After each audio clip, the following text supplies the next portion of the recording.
Assalamu alaikum, ahlan bikum. Welcome to our channel. So today we'll be talking about twin experiences and what's it like to be a twin. So I guess I'll go first. I want to go first. Okay, go ahead. Okay, so I would say I really enjoy being a twin because there's way more perks than negatives. And like being a twin, like you have somebody you could always, when you go out, like that's like you. Like you're going out with you and you're comfortable, you're close, you have somebody you could always dance with or just run back to if something happens, like a best friend, but somebody who's always going to be there forever. Like you already know that. That's something like, it's soulmate type thing. And I love being a twin because we can help each other in situations that only she can help me. Type thing. Like it's like she's only like the key to it. Like we understand the vibes of things, and I like how we speak Arabic with each other, Egyptian Arabic with each other, and no one else can really understand.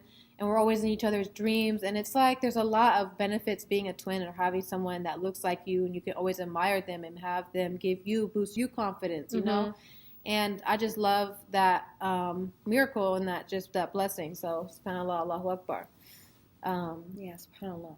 But we always get asked questions. I would say a few questions people ask us. What are a few questions people ask us? Okay, one, being a twin, you always get stopped everywhere you go. Like, we don't need to be famous because we were born famous. I'm not saying that in a cocky way, but realistically, ask everyone that knows us or anyone that's seen us outside. Don't even have to know me. They've seen me. People freak out. They freak out. They're like, whoa, hold on, did I just see double?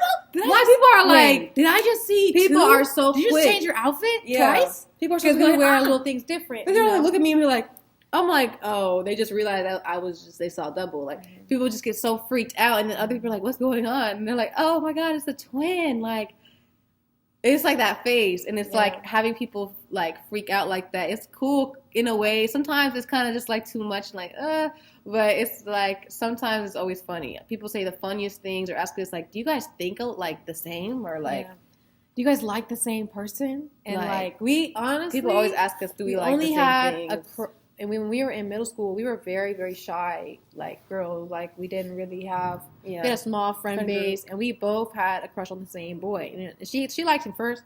She saw he was in a class, I think, right? Yeah. And then he was also the same religion as us. He was Muslim, so we also like. She told me, I saw him like, well, he's cute. I like him too.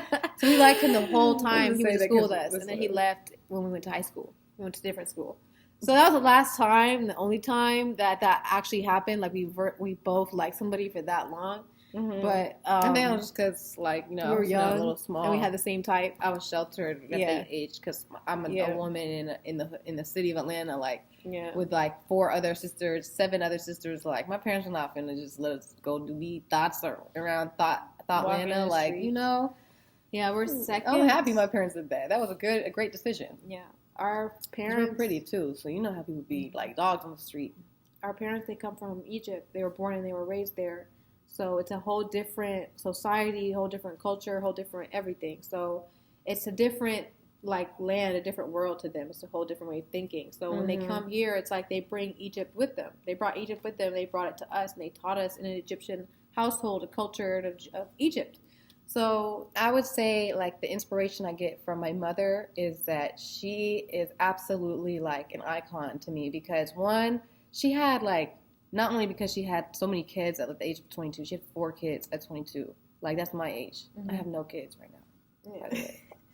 And she had 4. So I'm just thinking about it. I'm like, God dang, like she really had to sacrifice her life and like anything that she actually wanted to do for us to learn and to actually like grow up safe. And like we were in the hood of LA when we first were born until we were 6.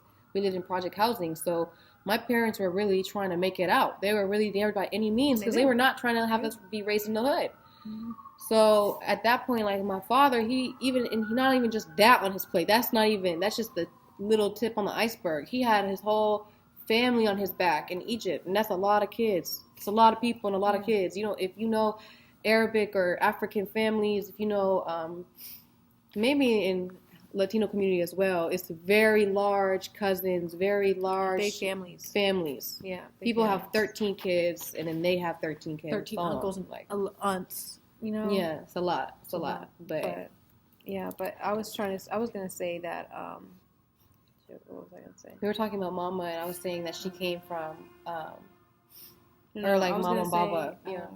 Okay, I was gonna say, yeah, that definitely shaped us to definitely who we are and like a lot of characteristics. And they that were we have. firm. No, that's what was fire. No matter what America tests were, my parents never fell for that. They never went and said, what's this? Gambling? Oh, let me try. Or like, my mom was so firm. She taught us, and woman. she was blessed to have blocked all that stuff where it was never a test to her. Money was never a test. I mean, yes, money was always a test for her whole life. She was always always had scarce money. She was very poor. Mm-hmm. So she always had that, but she was never chasing it, nor was she falling for the American deception of free money. Yeah.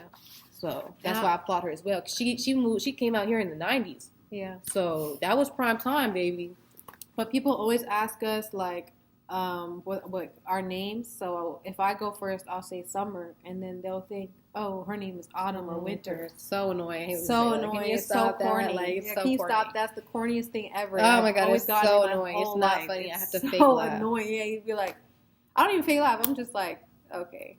Well, I just like to be nice to people, especially because like they're just so fascinated with smile. twins, and they just say things that they think would be funny to twins. And yeah, I don't laugh. I don't think no, it's funny. I'm exposing like, the twin thing. Yeah, okay, it's cool. not funny to us when people say like stuff like that. And also the negatives of being a twin is that people try to put us against each other all the time. Evil people you always meet in this life. They're always going to put you against the person that you're close to, and they obviously know it's yourself in a sense, your twin, especially if you're identical. Your family, yeah, your family, sister, anyone that you're close to in everyday life. They always try to put us against each other, but always overcome.